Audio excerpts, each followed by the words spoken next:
The news is abuzz with reports of Russian aggression towards neighboring Ukraine, but the celebrations of Victory Day marches on. This year's commemoration, on May 9th, may be slightly overshadowed by reports of an attempted drone attack on the Kremlin, an event Moscow blames on Ukraine, but Kiev believes was staged by Russia to escalate the war.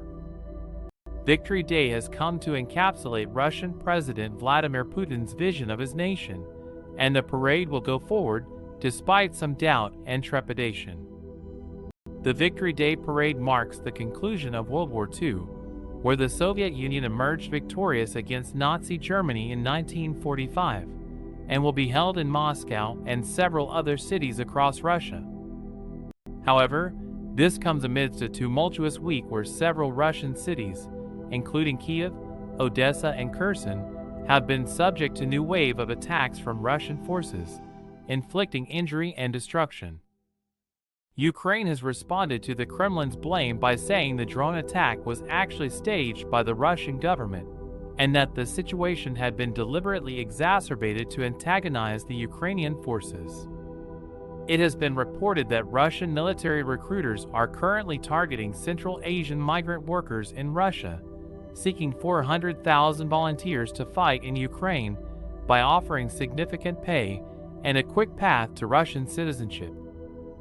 The situation within Bakhmut, a war-torn city once spearheaded by Wagner Group fighters, had also been a particular concern due to the failure to provide essential weapons and ammunition to combat the enemy. Yevgeny Prigozhin, the leader of the private army, spoke of removing his forces from the city entirely. However, following a lengthy period of deliberation and negotiations with Russian military officials, Mr. Prigozhin almost immediately backtracked on his earlier threat and agreed to a combat order allowing his group to once again take the field. The Victory Day parade still sees large numbers of local attendees, although the numbers are not what they used to be. Despite some fear and trepidation, local authorities in Kiev, Odessa, and Kherson have all declared the situation safe, and the Victory Day marches will continue. So on May 9th, the city of Moscow and some other Russian regions will take part in the Victory Day celebration. It is an event that commemorates the triumph of the Soviet Union over Nazi Germany in 1945 and marks the culmination show of what President Putin believes to be a great nation.